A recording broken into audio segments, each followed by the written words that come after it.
So we're streaming. It's working. Yep. Well, it's working. I mean, we're going out. YouTube channel. Yeah. It should work. I don't think it's just cool. Well, it's working, but I mean, I'm just going to... called Melton City. Yeah, hang on. Let's do a Telstra. Telstra. Is that spelled Telstra? Is right? Telstra. TL. Telstra. Speed. Hello. Hey. How's it all going? Yeah, we. No, that's... Sorry. That's all right. No, I was going to enter the website.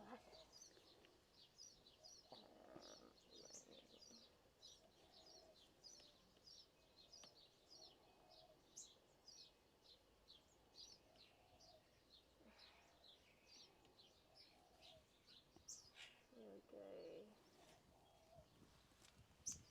Directory, YouTube. Give your magic finger touch again there, Cassandra. No, is it? It's going, yeah. Slowly. We can do tests for live ones on private though, can't we? I'm set to. You set it private. I haven't got sure. I have to go into your. That's all done through yours. Oh, so we need to go in the back end. Yeah. Okay. So we need to switch account. Add account.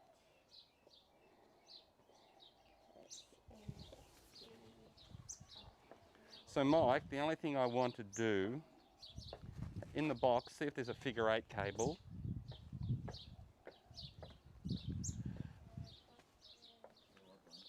It's the black one, those ones, that's it.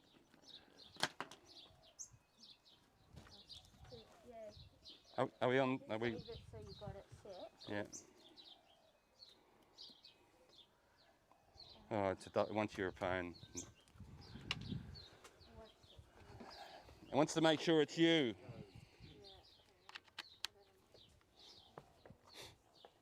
Have you got enough space? I think you'll walk around. That's heaps, Mike. Yeah. Come and have a look through the camera. Oh, you can have a look through the. Have a look on this. Have a look on the screen. Just have a look on the screen.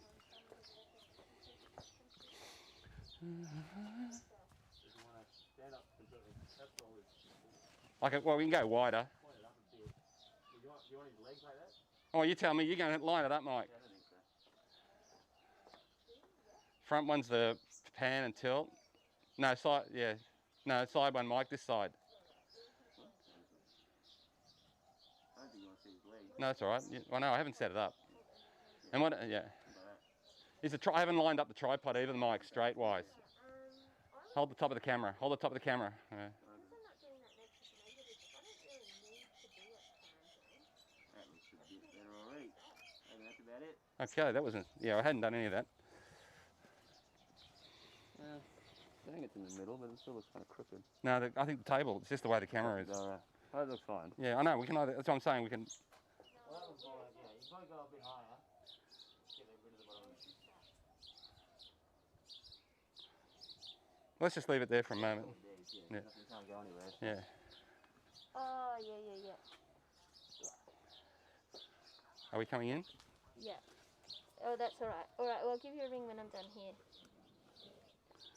All right.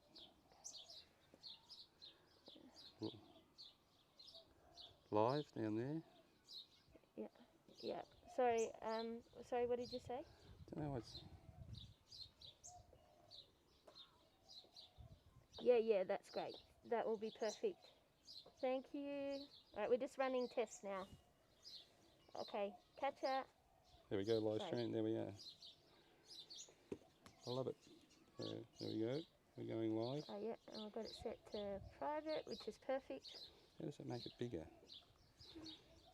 Oh, is this one your? Yeah. Michael, can you just walk around? Just walk in front of the camera for a moment. Hello. Just stay behind the table. There's a 10-second delay. There is it, Michael. There. Is he there? No, I can't see him. No, not either. No. Hang on. Let's get that under there. Let's get that flat. that's easier.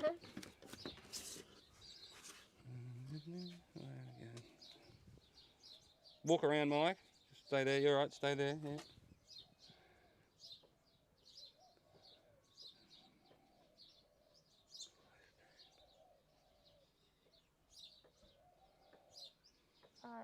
Did you stop that live stream? No, no.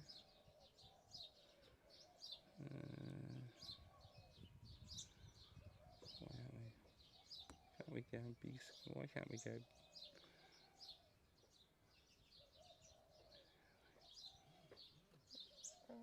That's the one. Yeah, that's what you would send to people.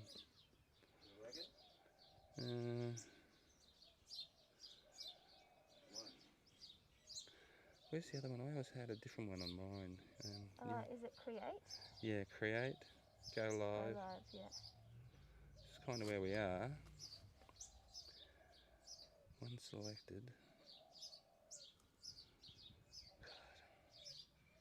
Yeah, when I've done it off my computer, we go create, go live. And you see a big picture. And then, the picture comes up with, and it tells you to type this info in. That's right, it's got all the analytics and everything underneath it. Yeah, I know.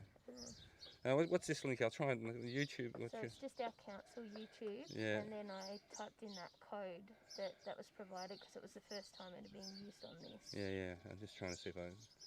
Did you see me at all now? No, we're not. Well, something's not quite ticking right. I'll see if I can do it here. Hang on. Subscribe.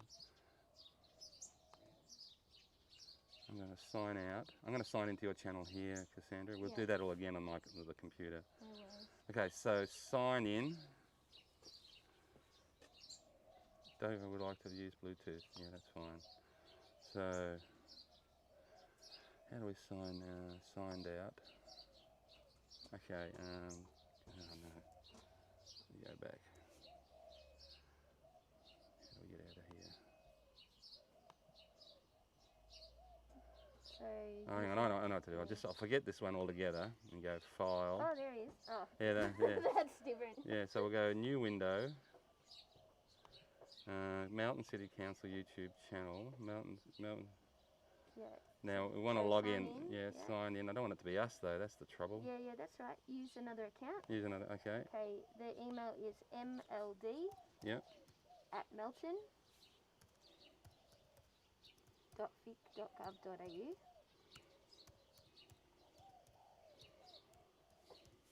And the password is Melton with a capital M 2020.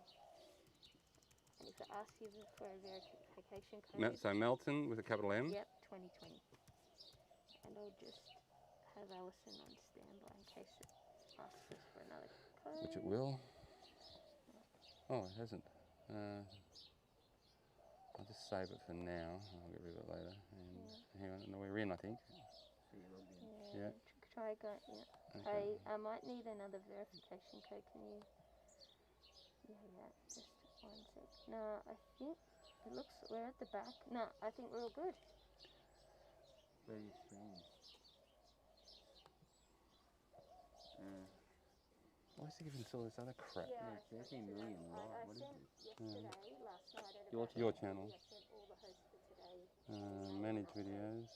Yeah. So, I know. Right. That's for you. I don't think they did any promotion from there. Is that it? That's it. There you go. No, we're not getting any. It's not. It's a still image. It's not. Yeah, they've just put them on. Yeah. We've done. No. So, and they've got more interest in promoting the exact same workshops that they're running for the other council for Wyndham, because they paid Wyndham $10,000 to do them. Dashboard. Yeah. So I can't believe how wild I got about that. The other day, but I've got to remember I made the connections. If people are learning about those cultures, that's a bonus for me. Hopefully we're getting there. But still, that's literally. Well, I found the YouTube channel, but I've got no idea. They are my family. Yeah. It's not like Zoom where I just click on a link. No. Oh, so annoying. Are you sure it wasn't that link we just saw? Okay, perfect.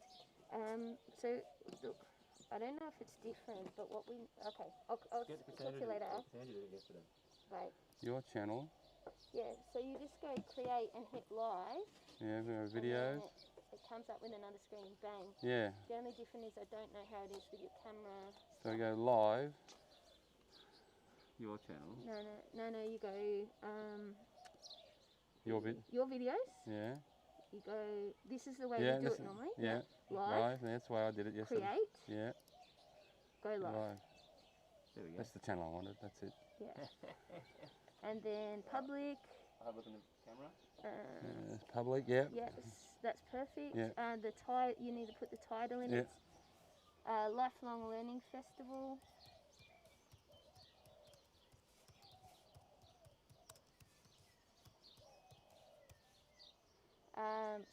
Spring and summer with Vasili. Just put with Vasili. Okay. Can you spell that? Vasili.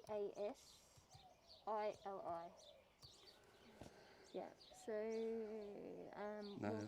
No, it's not for kids. No. More options. Just make sure we go down. Advanced settings. Advanced settings. We just allow chat. Just that's the one. Is that allowed in? Yeah, we want that. Yep. So that's allowed. Yeah. So yeah, that's good to go. Okay. And so next. There we go. Let's see what's going. Uploading. Go live.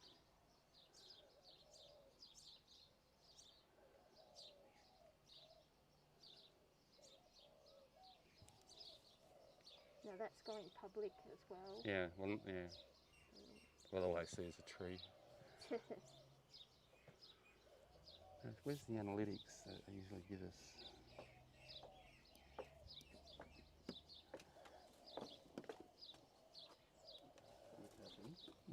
That's going on at the moment. It's not going live. Could be the internet is going though. It's trying. Yeah, I know.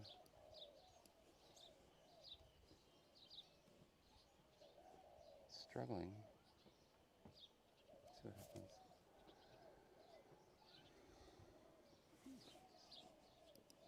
Streaming.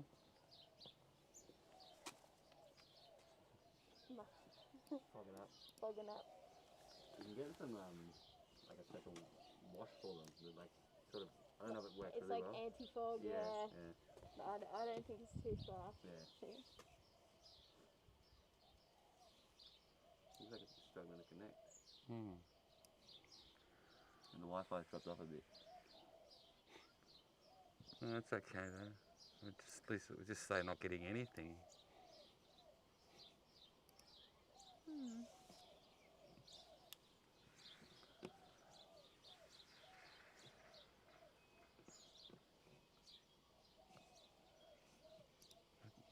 Stop it. Start again. Is that because you had that streaming code rather than entering it? I've got yours in. Yours is in. Yeah. I'll just double check. But it's definitely your code. I'll just stop that for a sec. See if I can.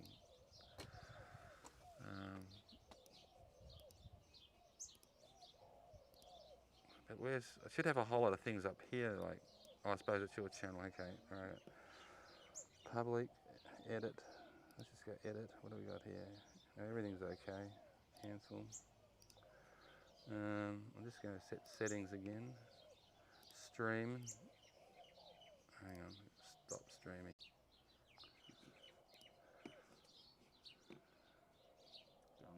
No, it's just going to say that anyway, I think.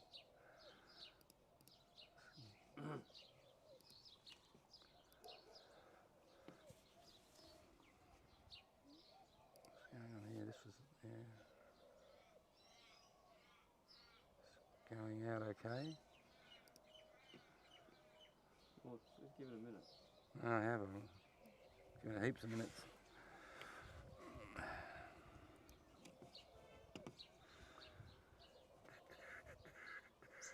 So you were streaming from our account yesterday? No, ours. No, not yours. No, just ours. But it's picked us up somewhere. Viewing live. This is the one maybe. This is the one I wanted. Okay. This is the one I wanted. Okay. Now, yes, Mike. Okay, now go and stand in front of it for us, Mike. Is there anything moving in there? There's nothing moving, no wind or anything. I'm waving No. with my right hand. It's all right. Oh, there we go. Yeah, it had the delay. All right, you're there. Okay, so that's the part. So now we want to go. So that's all working. Thumbs up. So we're going out. So that's your channel. Perfect. Now it should be coming out. In, yeah. All right. So I'm just going to check on my phone as just a normal yeah. person. Yeah, it's all 10 seconds behind Mike, but you're there. YouTube.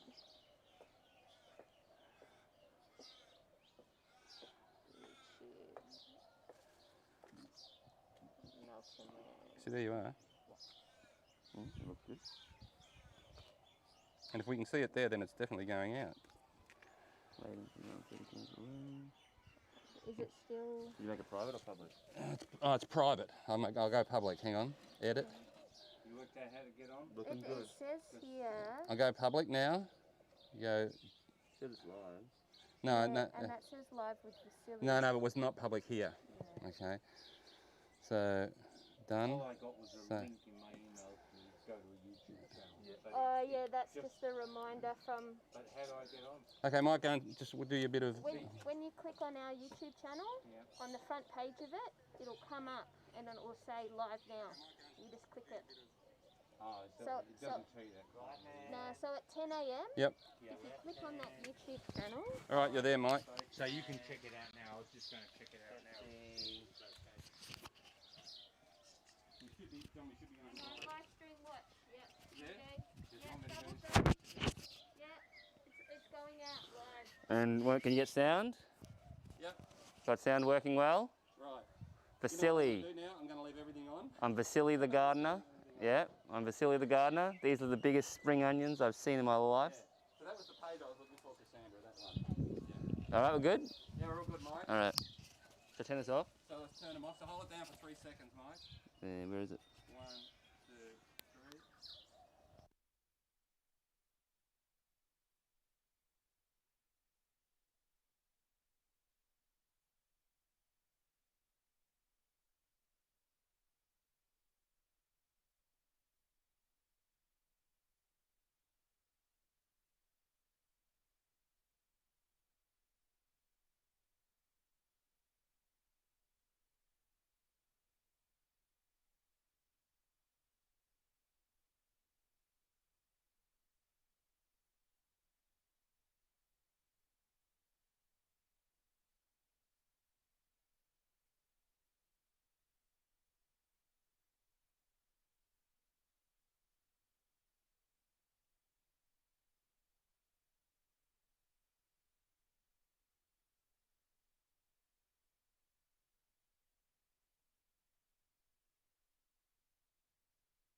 Is it on? Yeah, it's all on. You got me level? You Hang on, just a thought. So if you go and stand over there, and you'll be there, Sandra.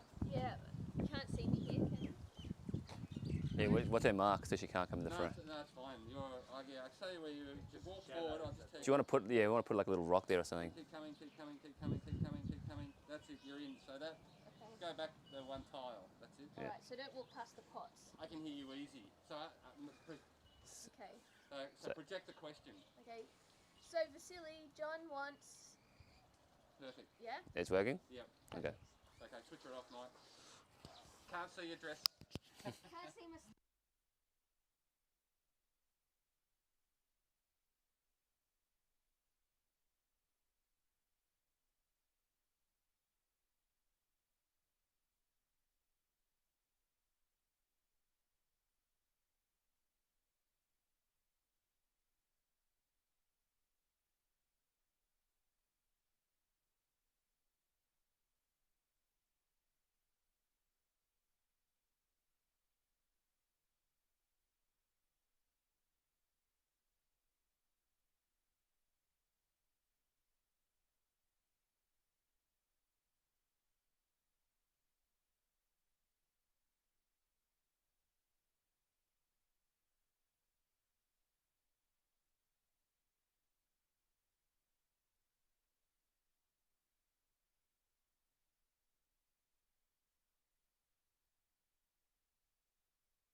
Yeah, Melton Lifelong Learning Festival. And- Anybody who wants to- And Vasili, this is your mic, so just clip that on wherever you want.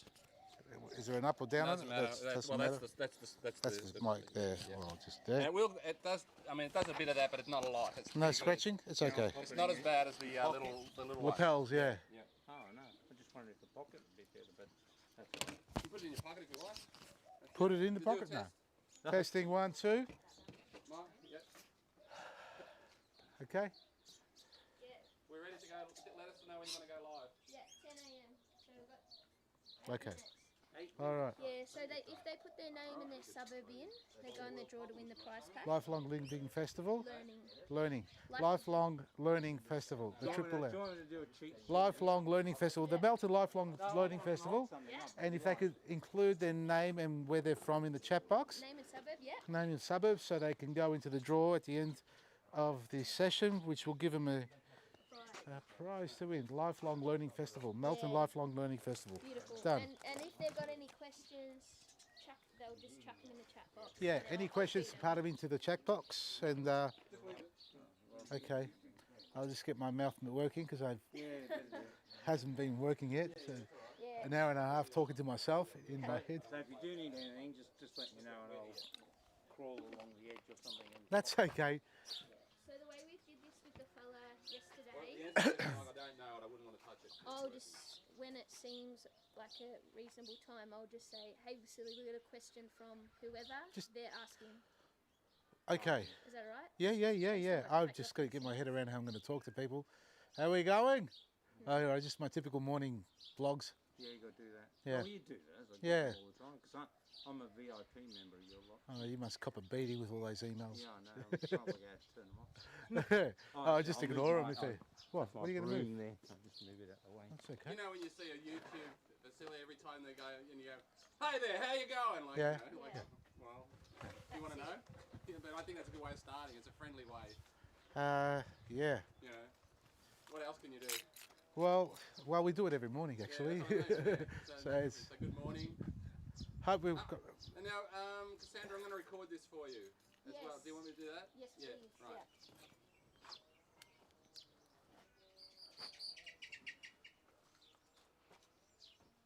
I'll get you in that mic.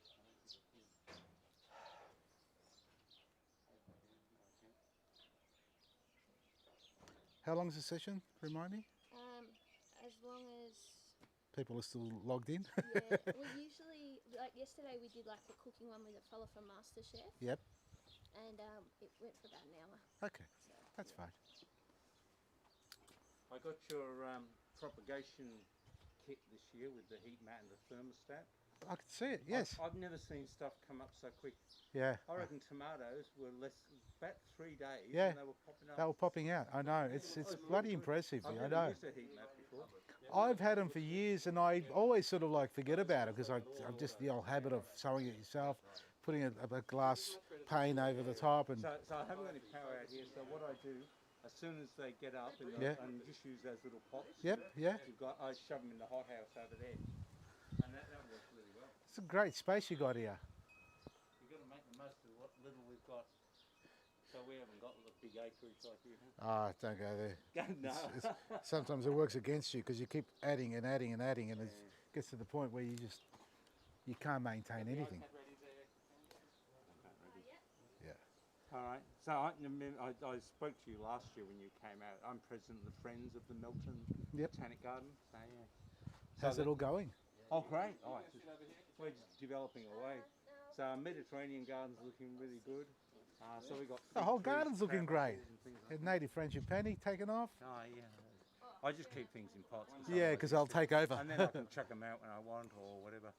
There's a native frangipani over there which is probably 15 years old.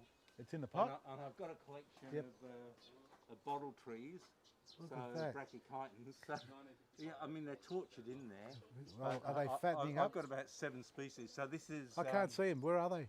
There's, right in front of you. So The brachychite. Oh, there this it is is. There it is. There. I That's just saw it. one. There's Sorry, I was one. looking. I was looking for a small plant. There's two there. There's, Yeah. Decumbrans, I Yep. think that one. I've got. And Yeah. That's begins with a G, Yeah, yeah. Gregorio or something. Or I'm something glad like you that. remember the. And I got Australis in there, So you got a fascination for it. and I finally shoved one in the ground. So Yeah, 50 there you can years see it time, the there. neighbours can worry about that. So we get on well with our neighbours behind. They've got chickens, so we swap produce Yeah. and things like that. That's good. Oh, that's really- the potting up bench over there. Really, really good. Nice work. Nice work. Yeah, so I retired 7 years ago, and we've been here since 1976, so after 44 years. This is the product of 44 years of gardening. It's changing. Yeah. We've had all sorts of stuff over there, all sorts of stuff over here. How do you keep on top with all the pots? Because there are so many that you have here. Jill over there, my wife, Yep. does the watering.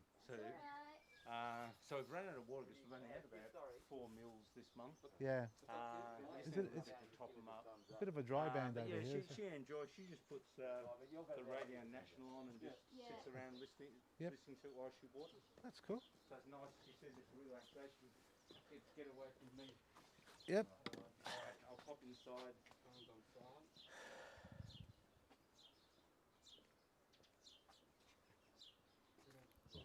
2 minutes to go.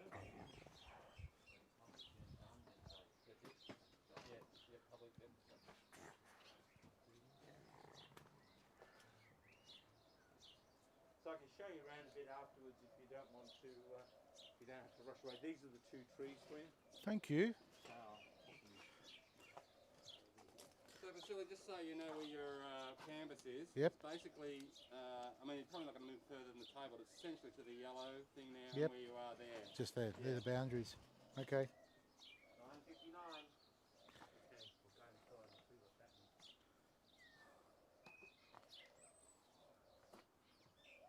I'll untangle that for you.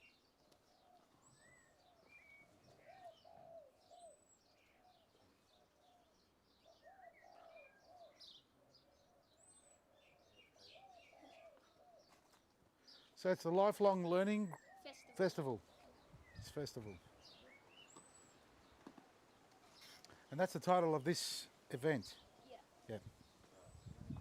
Well, it's the title of the festival, this event. This event's in the title of the festival. As a part of the Lifelong Learning Festival.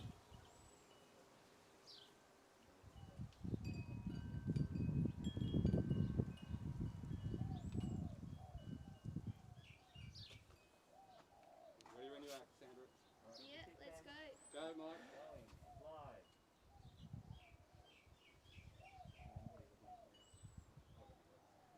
Do you know how many people will be logged in? There's 2 on at the moment. The 75 that have put in to register. So I think, yeah, we're good to go, Vasili. Yes, and welcome to Vasili's Lifelong Living Festival. Well, a part of it, folks. I'm here today to talk to you all things about gardening, and please join us in the chat room. We would love you to include your name and your location, your suburb, and don't forget to ask your questions, because I've got a lovely lady here who's going to be able to feed them across to me, and I'll do my very best to be able to answer them with, I suppose, all the knowledge that I have gathered through my journeys and ventures around people's homes around Australia. Now today we are talking gardening. It is spring, and I'm sure many of you have been planting your spring variety or summer range of fruit, flowers and vegetables. And I think I'll just touch base on a lot of aspects of gardening, and we'll start with the soils and work our way up into plant protection and harvesting. Now, I want to thank John as well for sharing us his space here. This canvas of garden that we have as a garden around me is just to die for. There's so many little plants. Well, I won't say little because there are a lot of big plants in here, but most of them are pot specimens. If I could get the cameras to pan around, that would be great, but I'm not going to force it. If you can, we can't do that. We have got that technology here today, folks. So I'm not going to take you for a full tour, but it's an amazing garden. This is what you can achieve in a typical backyard, in a suburban backyard. And it's, I suppose what we can say with this whole concept is space and size doesn't matter. If you've got a small courtyard to acreage, it really doesn't matter. It's up to the imagination on how you can create the perfect environment or gardening environment for you and your family to enjoy. Whether you love flowering plants or edibles or both, there is no reason why you can't do both. And I'm just drawn to actually talk about it because I see so many elements here and ideas that we could all take home in our own backyard and apply. Pot specimens. I'm going to do this. I'm just going to go a little bit off the cuff here with the whole concept and have a look at this. Look at this. I was asked to bring some products and ideas and samples, and I'm going to run through all these ideas and products that we have here, folks, and ask any question you feel free, which I'll try and answer for you, as far as products or even plant life. But look, take a look at this. This is a cucumber in a pot, and if I was to pick it up, I dare say, oh no, it's a potting mix, it's a little bit heavy, so there may be a blend going on here. So soils, what makes a good soil? And what's a bad soil? And depending on what, are we talking about pot plants or are we talking about the ground? Either way, if you're going with a pot variety, as you can see here with John's place, everything's grown in pots. A potting mix, a good quality potting mix is the way to go if you're not inclined to make your own. And to make your own, you do need a variety of ingredients. And we're talking through the mulch. We need sand, we need a peat, we need to have compost added into that as well. You can add even some garden soil blending into that as well. So to blend that, you need to be able to get the airflow. And a good soil is like making a good compost bin. Whether you're actually making compost or building your garden bed, you need to treat the one and most important vital part of the earth. And understand one thing as well, it's a living organism. It's the biggest living organism that we have around us. The soil has to be treated like it's alive. There are microbes in there, there are fungi in there are worms, there's bacteria, good and bad bacteria. And you don't want to be feeding on the bad bacteria. So you want to feed the good bacteria. And the elements of doing that and succeeding with that are heat, moisture, airflow, carbon, nitrogen. You need to add all those in. Now, by adding those and working on those 5 elements, you're in essence creating a compost environment, a feeding room where your plants will benefit, as will the microbes giving it to the plants. So whether you have a pot plant or the earth that you stand on and you garden in, it needs to be treated in the same way. If you've been following me on my social posts every morning that we do, I've shown you raised garden beds and garden beds on the ground and even pot plants. We need to consider with a raised garden bed one thing, that there's going to be good drainage.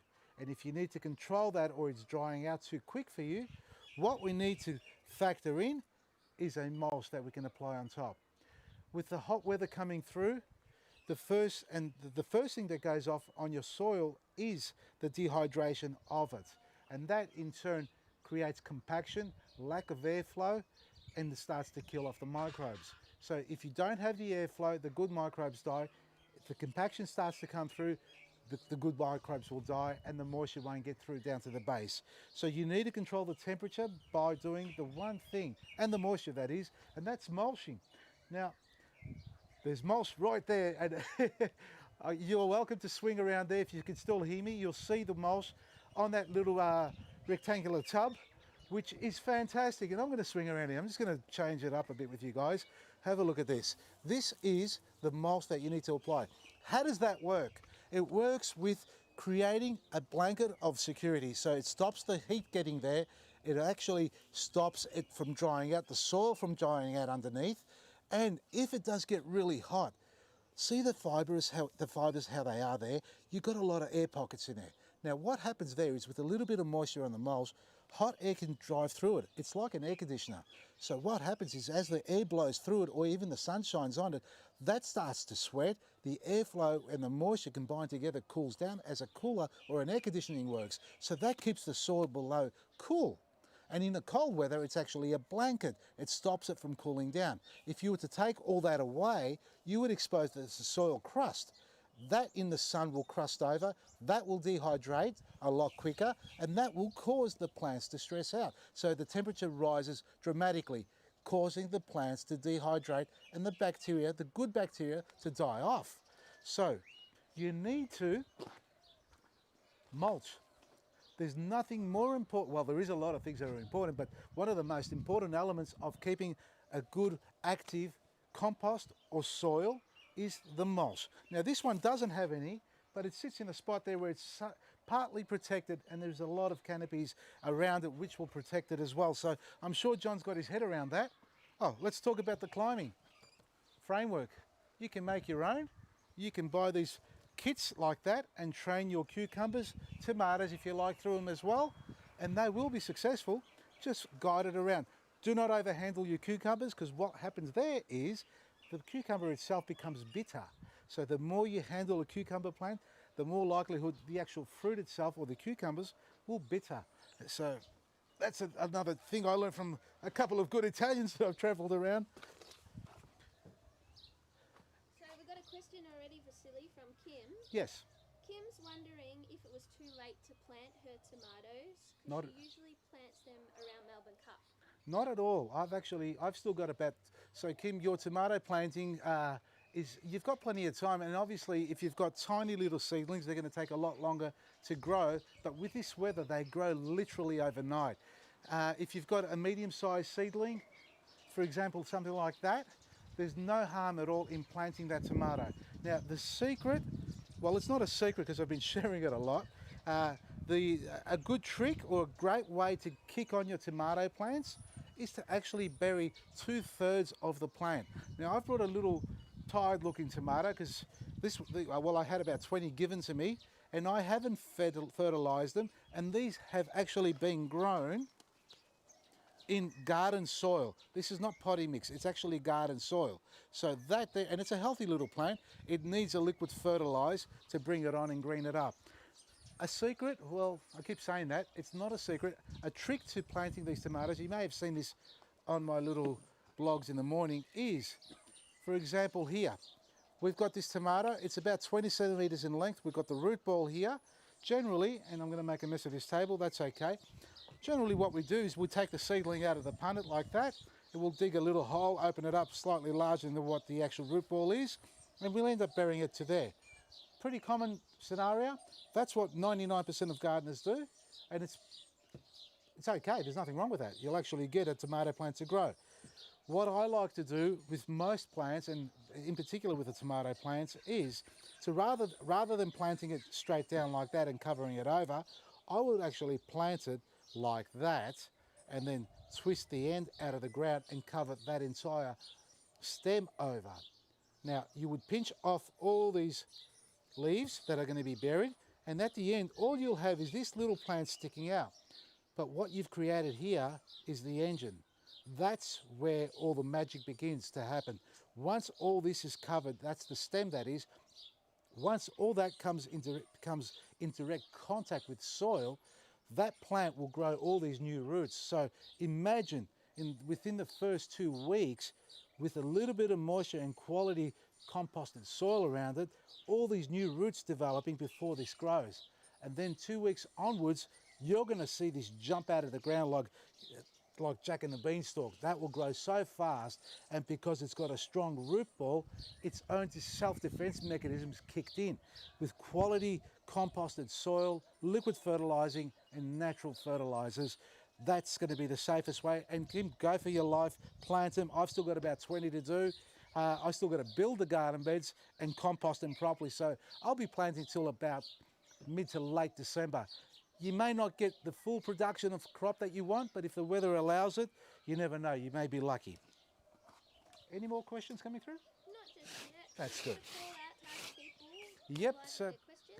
if you've got any questions, feel free to send them through. Make sure you put your name in there and your suburb, because at the end of this session, there's a prize to be won, apparently, I've been told here. So there's a little hamper here with a lot of goodies, and we're going to be drawing it at the end of the day, and some lucky person's going to receive it by the end of the day as well. So we've got Eco Neem, we've got our Eco Boost. Oh, this is fantastic, look at that, Eco Gold. And if I can just put it out there, folks, you're not going to find two better liquid fertilizers. Now, if I can say quite confidently, we've done a lot of testing with the products out there currently and our ones as well, and ours really do have an amazing result. Certified organic, and you'll see the little certification there. So they are not, sorry for moving these around too much on you, Mr. Camera Operator. These are not to the minimum standards. They're way above the Australian standards. So these will make a huge difference to your garden, and what they really do feed are the microbes. It's not the plants so much, but the microbes. So have a look at these and try them out. You also get a magazine and a sprayer and a black grit and Vasili's cap. All right, well, make sure to put your details down and there'll be a lucky winner at the end of this session. So planting vegetables. Make sure you do plant them loosely. Do not have to tease the roots out too much. This really doesn't need to be teased out. If you've got a pop out plant, by all means do that. But when you do that, you need to make sure it's hydrated. Don't pull it out like this is now dehydrated a little bit. Don't go teasing the roots of any type of plant unless you've hydrated it first. That will help to loosen the soil up without tearing the fibrous roots. And if it's really, really compacted, you're better off putting them in a tub of water. So take the entire pot or plant without the pot and sit it in a tub of water and let it soak through into the center. You'll find that with a little bit of jiggling around, those roots will start to come apart on their own without too much effort. That's a safe way to do it, because the more you tear the roots, the further the plant goes through a stress cycle, which means it'll go backwards a little bit before it grows. It really depends on the type of plants. I've got some eggplants here as well, and I thought for those die-hard gardeners out there who've never done it before, I'll quickly demonstrate how to graft an eggplant onto a tomato. It's quite a popular thing. It's been going on for years. Normally we would graft, or you'll find in your local garden centre and hardware stores alike, grafted eggplants. They're generally grafted onto a rootstock, a tomato rootstock, which is of the cherry variety. There are a number of cherry varieties, wild cherries, that grow, and they're quite resilient to our soils and disease and problems like that in the earth. So they graft them onto that for that reason primarily. And second to that is that you actually get a longer production out of the eggplant itself.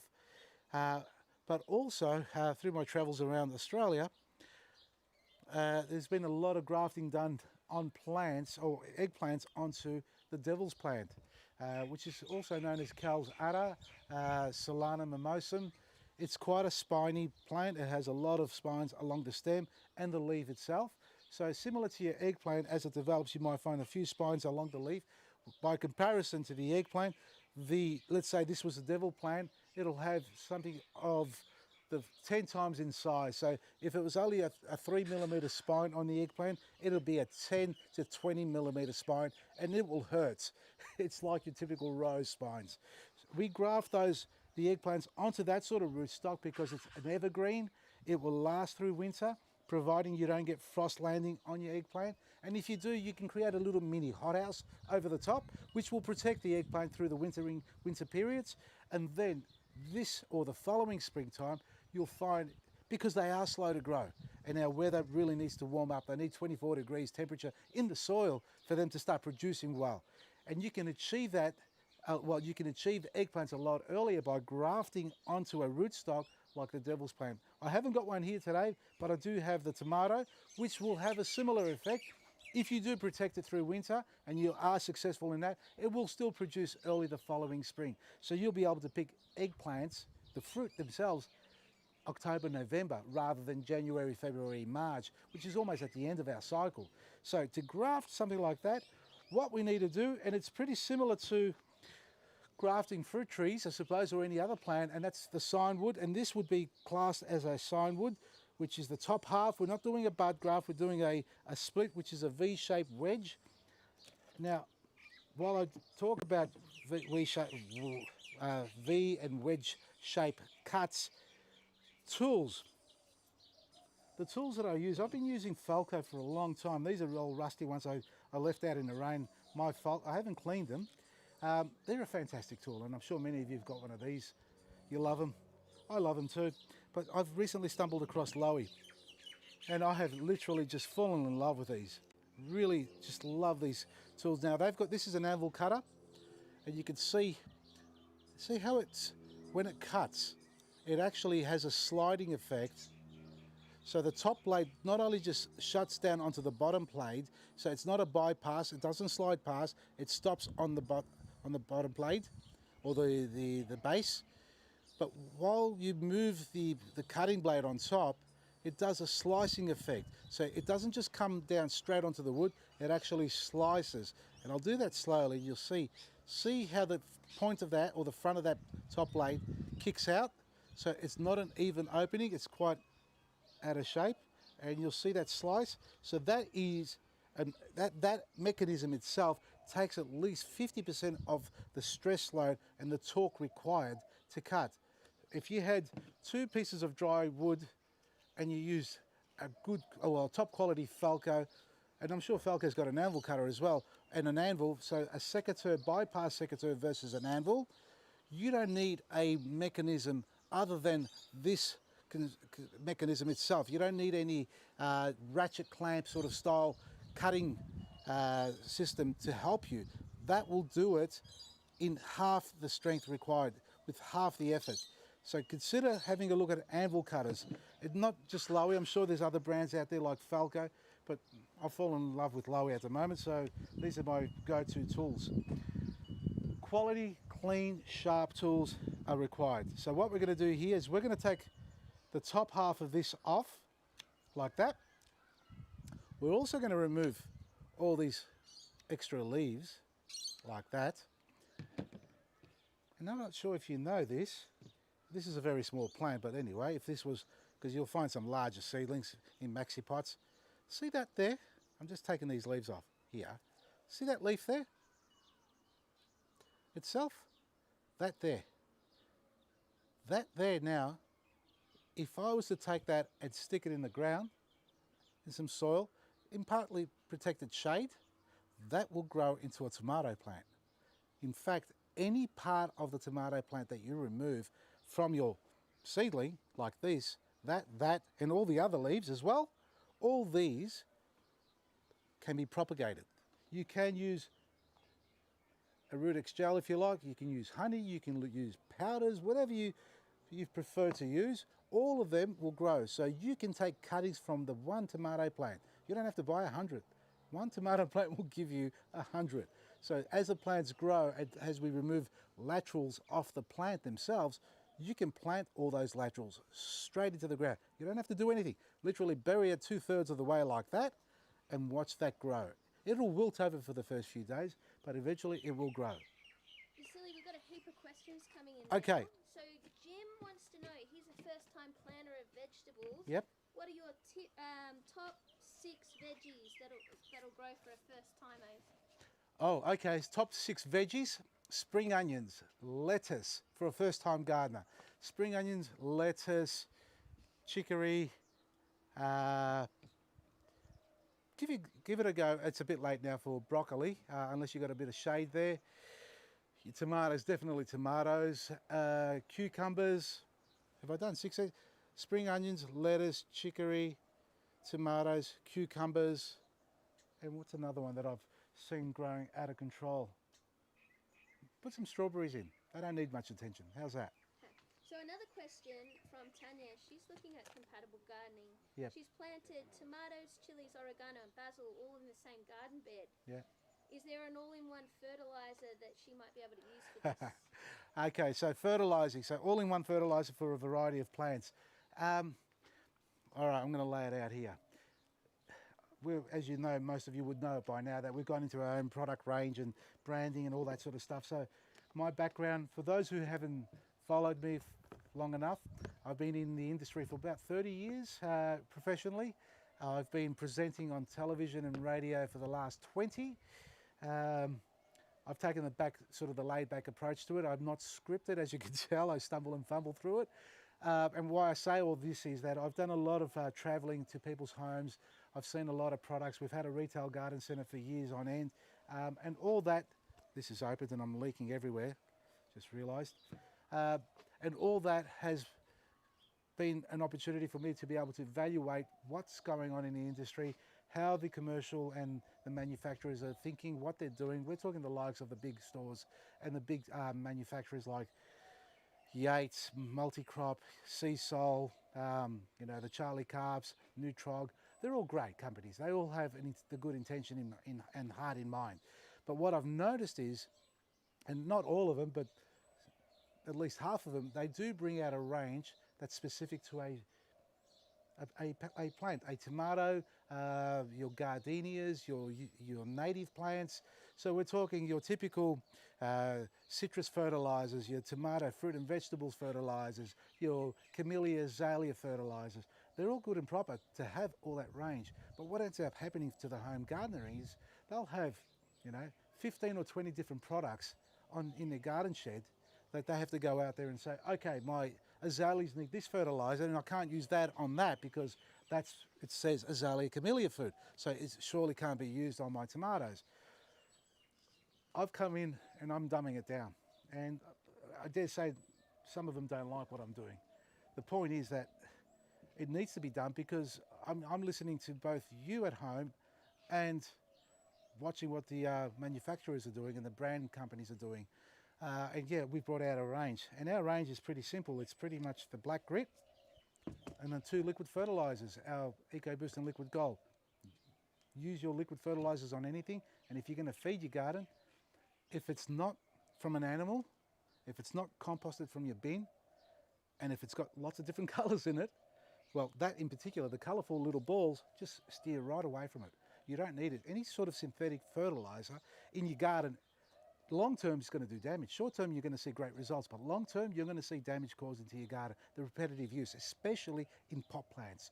If you're going to use a citrus fertilizer, and I'm not sure if it says it on the packaging, do not apply a synthetic fertilizer, slow release, fast release, whatever you want to call it, in a pot plant. It will cook the microbes and cook the fibrous roots in your plant. So compost, manures, that's it.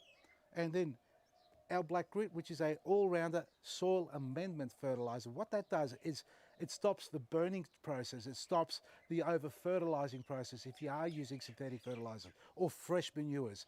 It is certified organic. It's just a rock mineral. It's nothing's done to it other than crushed down into a coarse sand-like base. That's it. If you want to see what it looks like for those who've never seen it before, it doesn't melt, it doesn't dilute in water.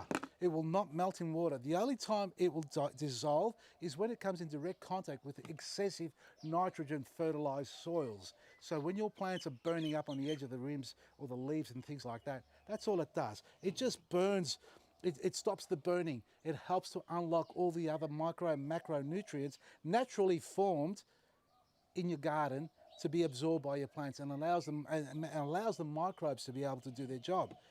And the liquid fertilizers, well, you can use sea salt, you can use Charlie Cup, there's nothing wrong with those. Use all those natural fertilizers like that, or get your favorite Nutrog, that's great as well. But when they start branding it as a tomato fertilizer, as a citrus fertilizer, as an azalea camellia, it does my head in. It doesn't need to be that extensive. And they'll say, but no, there's a slight difference in the NPK in it. Yeah, there may be, but not enough to brand it to that point and confuse the home gardener. So find something natural form that's a good all-rounder. Use that. If you want to try our liquid fertilizers, by all means try ours. Go with your favorite Sea Sol or MaxiCrop, as long as they're organically made.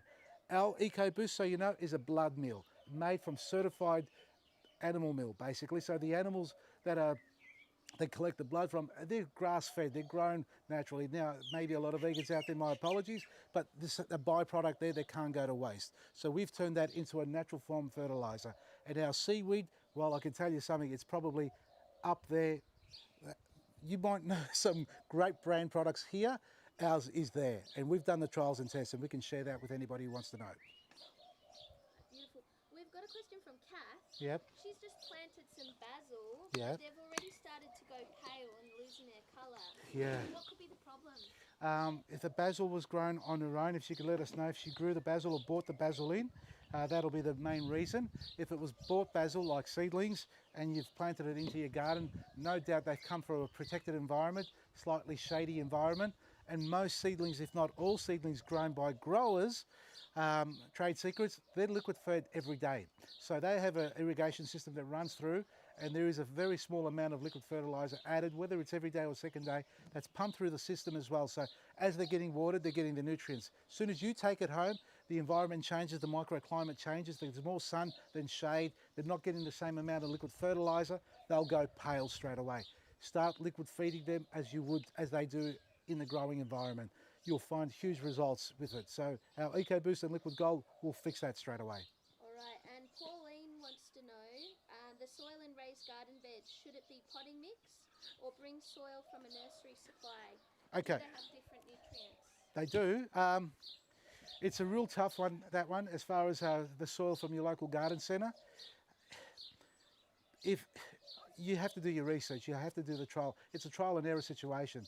I won't say 90% of the time. Most times the soil from a garden centre, the blend isn't quite as good as you would expect it to be. It will crust over, it goes hard if it's exposed to direct sunlight. So to combat that, or answer the question, a raised garden bed should be garden soil, composted garden soil, and it needs to be mulched.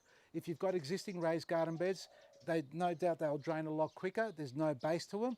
If you've got a raised garden bed, if you look at our Facebook page, our YouTube channel, you'll see the raised garden beds that I built that are a raised garden bed and a wicking bed at the same time. So they're not quite a wicking bed. And for those who don't know what a wicking bed is, it's like having a bathtub where the water can't escape until it reaches a certain level in moisture. So if the bottom part of the bed has 50 mil or 100 mil of water, that's a wicking bed. And if there are little weep holes at that point where any water above that water line where the holes are, it will drain out. That's what we call a wicking bed. And the roots draw their roots down to the base to absorb the moisture. So the soil above that water table is like a sponge, and the roots grow down like a wick, as a candle, and they absorb that moisture up to hydrate themselves. The way I built my raised garden beds is with a plastic liner. Yeah, it's plastic. You know, it is biodegradable. Hopefully it doesn't break down too quick. But that plastic liner that we put at the base isn't folded up. So the bed sits on top of that, and between the wall of the bed and the plastic liner, there's a hole where the water can drain out. But the bulk of the water sits on the liner itself. So the soil stays moist longer, but not moist forever. So using composted soil, garden soil, you'll probably need to add your own manure or compost on top, and 100% you need to mulch it. That's what's going to save your garden. All right, so on that, Tanya's just popped in. She read that pea straw is a good mulch for veggies, but she can't find it anywhere. What are the best alternatives? I haven't realised, this is in the commercial grade. Lockdown's over, go for a drive. You'll be able to buy a huge bale of pea straw this big, that big, which is equivalent to 4 or 5 of those packaged products from your local garden centre and hardware stores for about $10, $9, as opposed to $16, which is only about this big, and you need 4 of them. So that little day drive that you're allowed to go out to do now, go to your local countryside and you'll find pea straw from the pet stock stores. Even that, so pet supplies, large pet stock stores, we've got one where we are in Bannockburn Pet Stock. They've got bales upon bales, and they're all harvesting now. So they're fresh, straight out of the paddocks. Go and check them out. They're a lot cheaper, and it's a great day out. All right, Franceline and Rebecca have asked the same question. They want to know organic or natural pest control methods. Oh, okay. Organic or natural pest control methods, they're far and few between as far as a natural. Insecticides and fungicides. The one that I use, and I'm going to put it out there, I talk a lot about natural insecticides and fungicides, and I practically do 0 spraying. I leave it up to nature, and I leave it up to the plant to protect itself. If you've only got a small area and you don't have what I do on my little farm there, 50, 100, 200 plants, and I can afford to lose 1 or 2, that's been cheeky, then you need to do that approach. And the one that I use as an insecticide, and I hope you've got your pen and paper ready, is in 1 litre of water, you add 1 teaspoon up to 1 tablespoon each of the following. Chili, now this can be chili flakes or crushed chili or powder. Chili, garlic, turmeric, olive oil, vegetable oil if you prefer, and a couple of drops of dishwashing liquid. And that's it. Chili, garlic, turmeric, oil and dishwashing liquid, 1 litre of water, in a pot, bring it to the boil, let it cool down, strain it, then go out and spray. You can add to that 1 litre, if you like to kick up a little bit, 200 mils of vinegar, just normal white vinegar. That is your insecticide for everything. It's not going to kill every insect it contacts. It doesn't last long on the plant, which is the benefit of it, because you don't want to hurt predator insects, and it won't harm the bees. Never spray, no matter whether it's organic, natural, or otherwise. Never spray when your plant's in full flower, and if you've got tomatoes that are continuously flowering, try to isolate where the flowers are to spray the foliage and the underside. 90% of the insects live on the underside of the foliage. That's your insecticide. You can use Eco Oil or Eco Neem if you don't want to make it yourself. And on the topic of Eco Neem, that is a insecticide that is designed to stop the digestive system working on insects. So it falls, you spray it on the plant, insect goes to eat, it breaks down its digestive system, its little nose that pricks onto the leaf falls off, it starts to starve, and that's what kills the insect, the bad insect. But if you read on the label, it says not to be used on edible plants. Now, I've spoken to the creator, the manufacturer of this product, and the problem why they have is that it'll cost them a lot of money to get it registered for edible plants. It means you have to do trials in every season, in every state, on every type of edible plant there is for it to get approved. And they can't afford to do that. So that's why they've just put the label, do not spray it on edible plants, but it can be used as a fertilizer on edible plants. Go figure. If you do your research, you'll find that Eco Neem is used widely across the world, around the world, as an insecticide, natural form insecticide. So if you're concerned, follow the instructions, follow the caution label on the label. Otherwise, you make your call once you do your research. So that's insecticides. Fungicides. Bluestone copper sulfate, natural forming rock, and hydrated lime, again, another natural forming rock. Both combine together to make your fungicide spray. Bicarb of soda, 1 teaspoon of that in a litre of water is your natural form, or 50-50 milk and water is another natural form of fungicide. Well, bicarb and milk is from your kitchen pantry, and the bluestone is probably the only thing that I'd go to. Avoid mancozeb, avoid any other liquid fertilizers, sulfurs, I don't use sulfurs, I don't even use bluestone, unfortunately. Well, fortunately for me, but if you can't stop the problem occurring, that's what you go to. Your first point of reference, as a wise man said to me, prune. If in doubt, prune it off before it gets out of control. If you see a problem occurring on your plant, it's starting to die off on one leaf, cut that leaf off. Clean the disease or the problem where the area is on the plant. If it's an insect, make the insecticide spray, or shake the plant, or hose it down when there's not too much sun or heat. But prune it off, and if that doesn't work, then go to the first stage, which is a natural insecticide or fungicide. All right. We can keep going. We've got Yeah, lots more questions. just do the questions. All right. Beautiful. So we've got a few questions about citrus. The first one was from Maryland, and Yep. they want to know, the mandarin tree lost all its flowers. Yep. Can they trick it into flowering again No. this year? Not easily. You can apply our liquid gold, which is a high potash nutrient, stimulant, which would probably bring on some flowers. The only reason the tree would flower again is if you continually allow it to stress out. And if you do that, the tree will flower, but that's not a good way to do it. So a liquid fertilizer with our liquid gold will help it. Perfect. So Kath was asking a question about her lime tree. The leaves of a small lime tree have planted in a pot, as well as an orange tree in the ground, are yellowing. Yep. What can I do? Okay, so it depends whether the tree's putting on new growth and there's lots of flowers on it, because the energy will be pushed into that area, and hence the old leaves will discolor a little bit.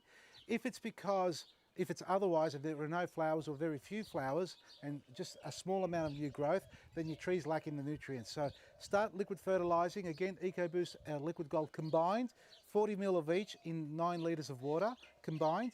Apply that every fortnight. Spray it on the foliage if you can, and avoid the flowers as best you can, and apply it around the base. Will fix that problem. Okay, beautiful. And we actually have a question about dragon fruit. Yep. Rebecca's saying hers looks like it has root rot.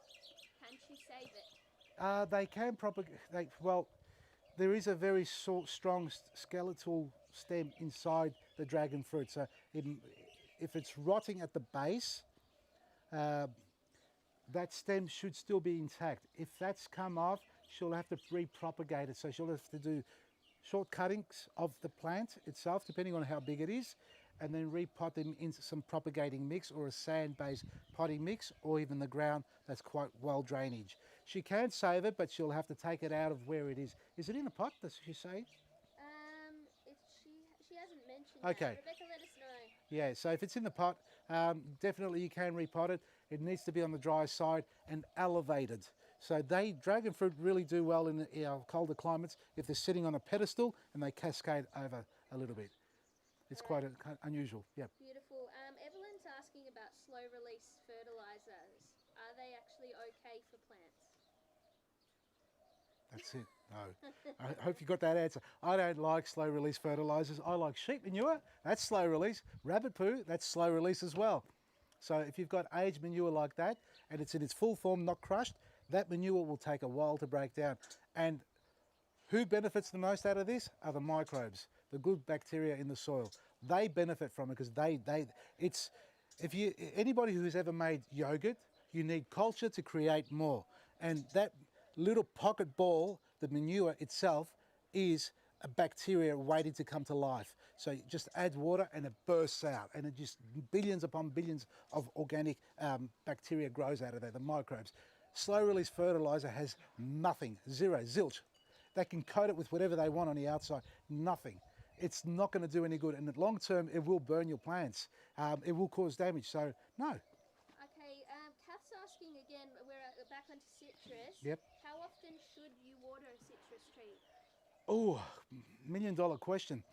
I cannot tell you how often to water your tree unless I inspect it and I monitor it for you for a week to 2 weeks. It really depends on the soil.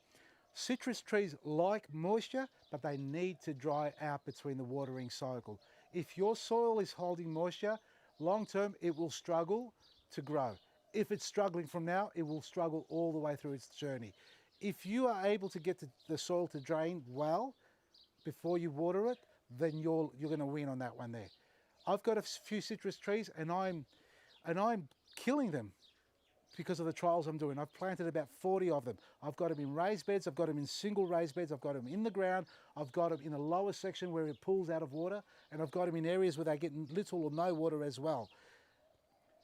Watering is important. You need to be able to make it drying out. But if you also have high winds in that environment, so if your tree is struggling because it's always wet and it doesn't dry out, plus it gets high winds, it will never ever grow properly. You need to lift it out of the ground to drain, and if it's in an environment where it gets high winds, you need to create a barrier to protect it whilst it establishes its roots. If you can get 2 or 3 years of protection created and good drainage, and the trees establish its roots, then it will look after itself. But to get it to that stage, you need to nurse it all the way through. So drainage and dryness has to occur before you rewater. Right, and so on citrus still, if you've got a small lemon tree and it's not really producing many lemons anymore, Yep. how could you help it along? It depends on the pruning. If they're not pruning it and it's not growing, it won't produce any lemons. If you start liquid feeding and composting it well, it will inevitably produce the lemons. You need, like I said just before about the trees draining well, if the tree's not growing, the roots, it means the roots aren't growing. And if the roots don't grow, you're losing. You're going to lose that battle. And I've got a couple of trees that are doing that, and I have to readdress this issue because we've done the trials, we've monitored it for the last 6 months, and what they've done is through stress, they put on flowers, but those flowers fell off because the tree isn't ready, it's trying to survive. The purpose of a flower on any plant is to bring on afterlife, to bring on a new generation, drop its seeds, to regenerate new babies. And that's like anything that's alive, we're here to reproduce. That's our primary objective as a human being or as a living organism, to reproduce, to feed, enjoy, and make lots of babies. And that's what plants do. Now, if they do it because of stress, well, you'll see the results of that. They'll drop their flowers. You may be lucky to keep a fruit, but that may not grow to its full potential. Fix the soil and the roots. All right, Varley's planting beetroots. Yes. They're planting it, I'm assuming it's seedlings, and the next day it's vanished. How can you protect the plants and seedlings? You can, if you want to do it with something from home, get yourself plastic milk bottles, the 2-litre milk bottles, cut the top and the bottom off of them, and just sit them straight over the top like a cloche, and bury it into the soil about that far around the seedling, and you'll have a little mini hothouse and a guard, a security guard protecting it. So if it's a little rodent or something like that, or birds, they won't get in, it'll deter them from that. Super duper. is actually an indoor question. Yep. An indoor money plant, should they be fertilised? So, All indoor plants should be fertilised. There's no plant on this beautiful earth of ours that doesn't want to be fed, because we need to consider one thing. Indoor plants is something that we humans have created. They weren't born indoors. We live indoors and we want to bring the outdoor plants into our indoor environment. So these plants obviously would grow in a shaded, protected environment, tropical environment, whatever it is. They are brought inside now in small pots. They definitely need to be fertilised. So a liquid fertiliser is a great way to do it. Do that every 2 weeks or once a month at least, or a small handful of compost that doesn't smell. That's great. So as you water the plant, the nutrients are released down to the soil, which feeds the bacteria. all right, I think that's it for now. There we go. All right. Is this plant still alive? Okay, what we got here is a tomato plant. I cut it off. Now, I use if I can find it, my hand's in my pocket, mind that, little Stanley knife or pocket knife like this to do my grafting. I haven't sharpened this, so I dare say it ain't going to be as sharp as I'd like it to be. So the idea of grafting an eggplant, for those who haven't seen this earlier or heard me talking about it, I'm going to demonstrate how to graft an eggplant onto the wait a second, did I bring it? I did. Close peg. So that's my little trick to holding it together. So you can use a close peg, but the only problem is we've got plastic ones. I normally have timber ones. My darling wife decided to go this way because the timber ones in the full sun dry out on her. And because the timber ones have got a better opening and more of a round opening, that you can see the oval shape on that. It may do the job, it may not, but for the purpose of the demonstration, this is what I'm going to use for now. I don't see any close pegs here. I don't think they wash here. No, I'm joking. What we're going to do here is take the eggplant and graft it onto the tomato rootstock, because it is a better rootstock and more tolerant to our soils and environment and all that. So you'll be able to get eggplants a lot sooner by doing that. It is a little bit late in the season, but never too late to give it a go, because it will grow and take on pretty quick. So I'm going to cut it just above, and I'll bring it here for you if you can see that. Does that help you? Okay, so what I'm going to do here is I'm going to cut it just above this little bud there. Why I do that is that you're not going to lose anything. That there can be planted still, so we haven't destroyed the little seedling. Yes, we've cut it back, but that has a root ball underneath that wants to grow. So it'll push those buds up and you can go and plant that out into the garden. So our little trial and error that we're doing here with our grafting, we really haven't got anything to lose. If this doesn't take, the tomato plant will grow anyway. So at the end of the day, both seedlings will survive. It's up to the graft whether it wants to take or not. So we remove these leaves like that, there, and that one there as well, to take away all the stress in the moisture that it's needed to keep it alive. Now, it's going to be very difficult to see, and I have got glasses, because as I get younger in my age, my eyes, I nearly poked my eyes out last time I did that. There we are. We're going to cut a V shape on this, and I'm going to bring it up to the camera so you can see it closely. Let me just see if I can succeed with this in the first go, because it's tiny. Allow me to do this. One side. So it's like a flathead screwdriver, folks. That's all we're doing. Oh, nearly. There we are. I'm going to bring it up to you, and you tell me how close I can come to you for you to see it. Is that enough? Yeah, hang on. Yep. You tell me if you want closer or further. That's just back a bee's dick, that's it. Yep, there we are. So you see that flathead? I've cut a wedge shape on it. Now I've left the bud there, and I'm in two minds about keeping it depending on how far I need to bury it. What we're going to do is stick that into the tomato stem, into the stem.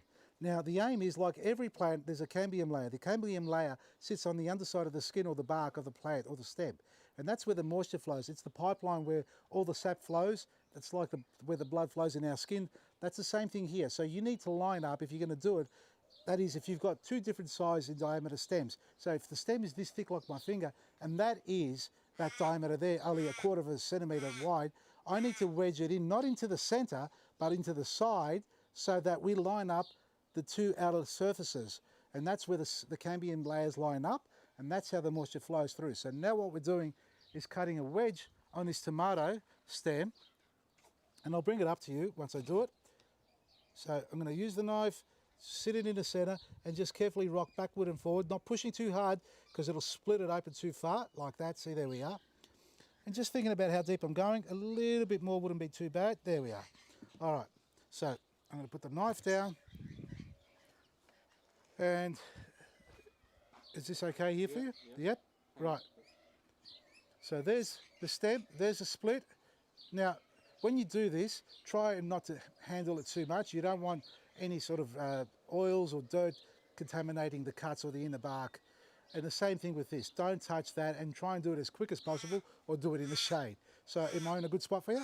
All right, so what we're doing here is we're going to insert that in there like that. Push it so everyone can see to the right. That's it. Yep. Okay, so we're going to insert that like that. Now, I'm going to turn it to the side to show you that I've lined up the one side.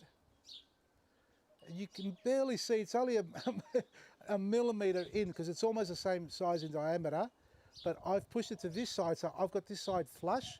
I think I have, as good as my eyes can tell. And I'll keep turning it around so you'll see there's a slight gap at the bottom, but that's nothing to worry about. And I've allowed the bud, there we are, perfect. Now it's recessed in there because it's lined up on that side there.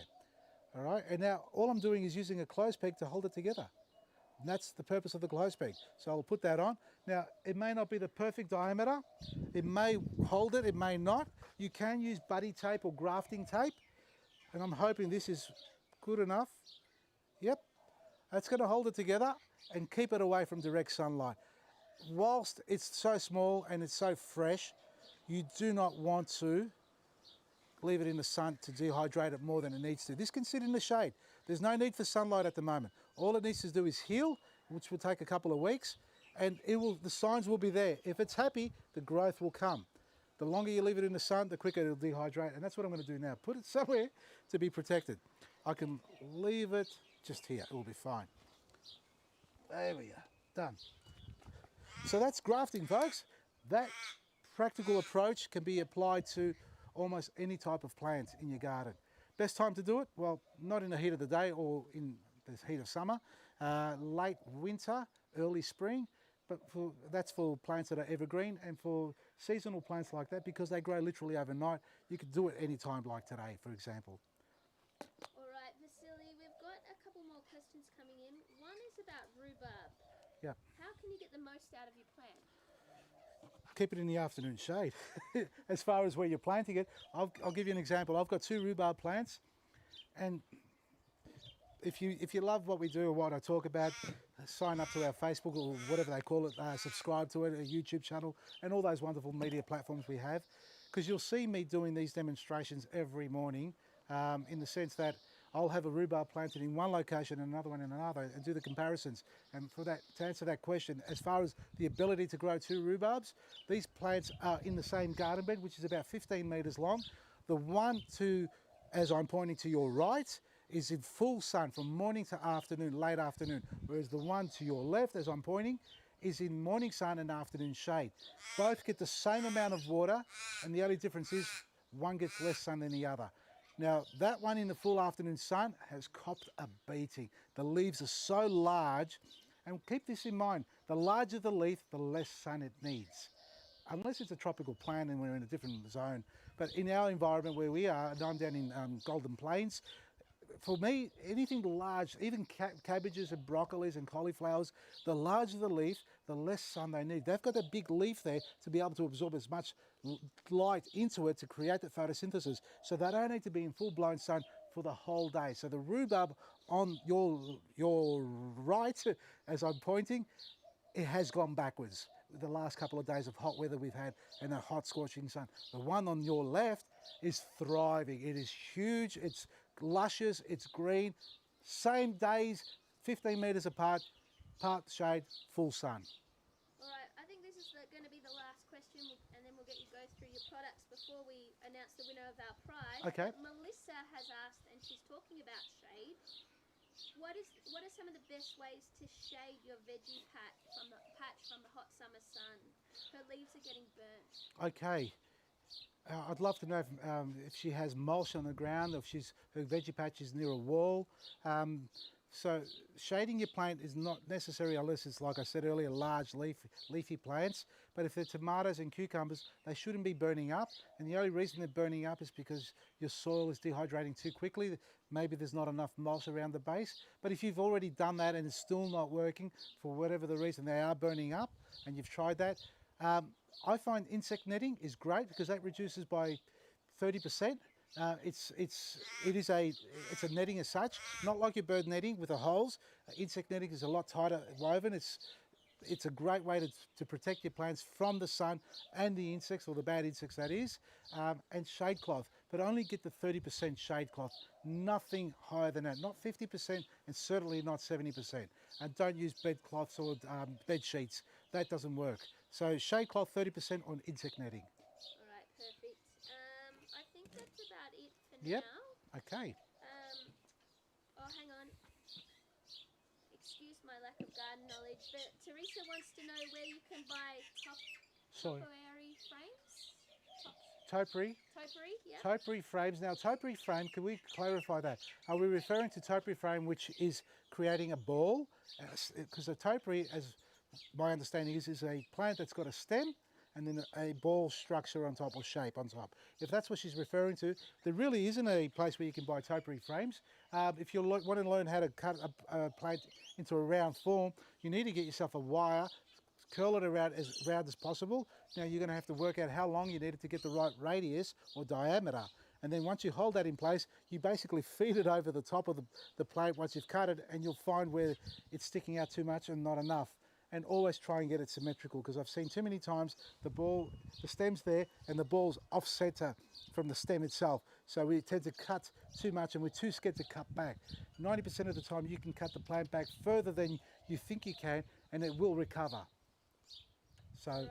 yep. Perfect. I'm gonna cut it after this one. Okay. But Rebecca's asking, do dwarf beans need a support to grow? No, they don't need a support, but they may need to be, well, not a framework to climb onto, but rather a string around them to stop them from toppling over. So they'll only grow so high depending on the type of dwarf bean she's growing. And if you've got a mass of them, sometimes it's good to put a couple of, or 4 bamboo stakes on all 4 corners of the patch and run some string around the outside to stop them from falling over from the weight. Really good. All right, so one thing I need to mention, and it's quite serious, it's not about product placement and selling, but be it all you can make your own, is fruit fly. About 7 or 8 years ago, I was invited by the DPI to Kensington. That was the first sighting of fruit fly in Victoria. Now, we've never had it before.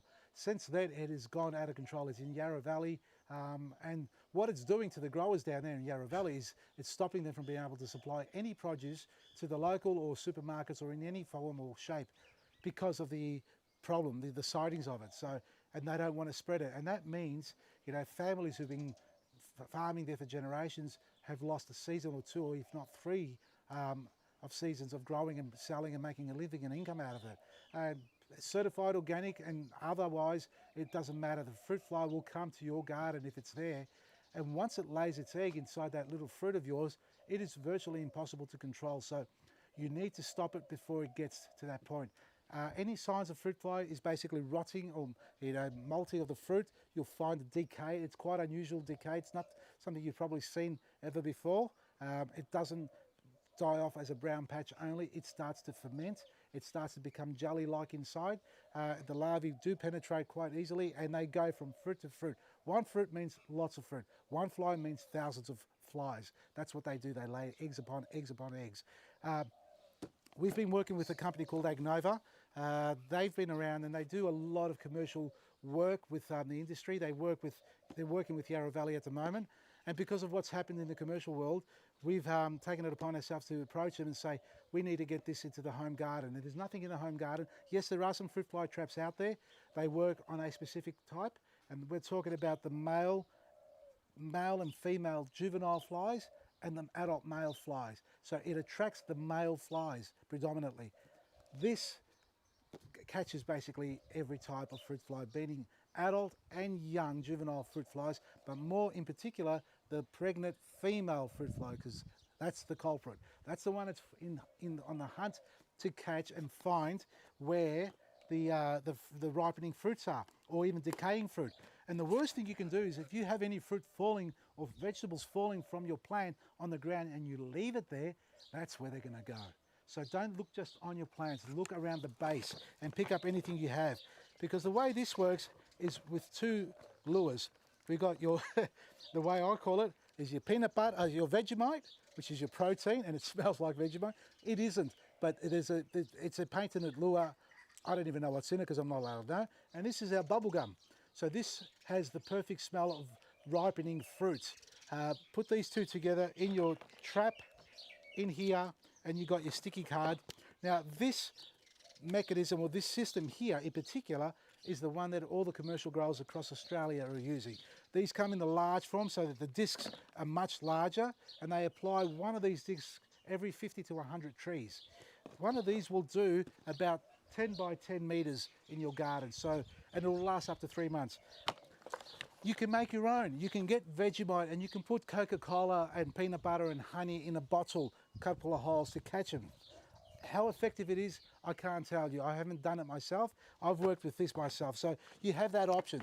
Vegemite and anything sweet like a honey and Coke, which is the only thing I would use Coke for. Hang that up in your tree in a drink bottle with a couple of holes on the side. That will work. And citrus, we were speaking about citrus earlier, to protect your trees. CGWS is Citrus Guard White Spray or Citrus Gall Wasp Spray. Again, you're asking about insecticides. Well, this isn't an insecticide, nor is this. This is a trap and this is a shield. You apply that on your plants, and now we've done trials to protect our citrus trees from heat stress. As soon as the tree gets over 32 degrees or 34 degrees in temperature, it stops producing, it stops growing, it stops ripening. It goes backwards. It reduces the ripening and harvesting and growing rate by 10. This will speed up the process that much faster. So if you got a heat period through the summer and it hits your tree, there goes the rest of the summer, there goes the autumn period. That's why you'll say to me in emails, my tree's got lots of fruit, but they're not ripening. They've just gone through a heat cycle where it's stressed the tree out and it won't ripen for at least months on end. This will protect it. It'll turn white like a ghost, but it does that. But now we've also done tests with the same product that works on codling moth, parent cherry slug. So we've sprayed CGWS on apple trees, on my apple trees, and parent cherry trees, which to control those two particular insects that cause a lot of damage. We found at least 70–80% success in controlling it. And I suppose I put that down to on how well I sprayed the fruit. It's going to turn white. It's a clay-based product. It's kaolin-based, but it also has a seaweed powder mixed into it. So it feeds your tree, but the kaolin is unlike your typical makeup product they use in cosmetics. It's a much more refined product by comparison. And it does work by sticking itself, magnetizing itself onto the insect. Then the insect spends most of its life or part of its life trying to clean itself because it can't eat or digest or breathe, and that's how it kills it and stops it from growing. So that's CGWS, and you know about black grit. And if you've got codling moth again, if you want to use the spray or you don't like the white powder, codling moth traps, a natural form product, lure. You hang it up in your tree. It's a delta trap. It's the shape of the delta, the letter delta, with a lure inside. There's a couple of lures or 3 lures. You hang them up and you change them once the lure's expired. And tree guard. So put that around the base of your trunk of your trees to protect them, to stop the caterpillars crawling up and looking for a place to land and lay eggs as well. So these are protection mechanisms or methods rather than insecticides. And if you go down the insecticide path, keep it natural. It defeats the purpose of using an insecticide that's a chemical base that has a residual, or if it's a systemic insecticide. There's enough toxicity going on in the world that we don't need to do it in our own backyard. If you're going to do something in your garden, do it for the pleasure of it, do it for life, do it for sharing with your family and friends. I can't stress that enough. If we constantly run for the first and the most easiest way of controlling a pest or a disease in our garden by using something chemically based that can have a bad effect and after effect on our environment, plants and ourselves, then don't do it at all. Just stop it completely and just rely on your local supermarket to feed you tomatoes when you shouldn't be eating tomatoes. I don't say that to insult anybody. I don't say that lightly either. Take it as you wish. I'm here to help you in the best way I can. Thanks for watching and enjoy your gardening. From me, Vasili, Maresi. Thank you. So Vasili, we just announced the prize winner of our garden pack that's going to get dropped off today. The winner is Tanya from Karanjang. Congratulations, Tanya. You have won yourself this prize pack here with a hat, black grid, and everything I've been talking about today, and more importantly, the magazine. And folks, if you haven't subscribed, if I can just throw it out there, Vasili's Garden to Kitchen magazine is everything you see I do every day on TV and our social pages, plus more. We've got an amazing team of writers, all experts in their field. You've probably seen most of them on our TV show. The next issue is coming out in December, first week of December. If you become a VIP, you get 4 issues delivered to your door, plus you get access to the VIP lounge on our website, which means you can read all the back issues. They're available to you. And you have all the TV shows uninterrupted, no commercials, no frills, no fancy things going on there. And you get all the discount prices on our VIP shopping page. So everything you get is at wholesale, less than wholesale rate. You can't miss out on something like that. And you go in the draw to win one of 3 major prizes. I'm sorry to outbid you on this one. A VIP prize includes $2,500 worth of gardening products. The second prize is $1,250 and the third prize is $500. So 3 lucky winners to be drawn at the end of the month, and they get delivered to your door as well. Let's hope they're all in Victoria. Thank you.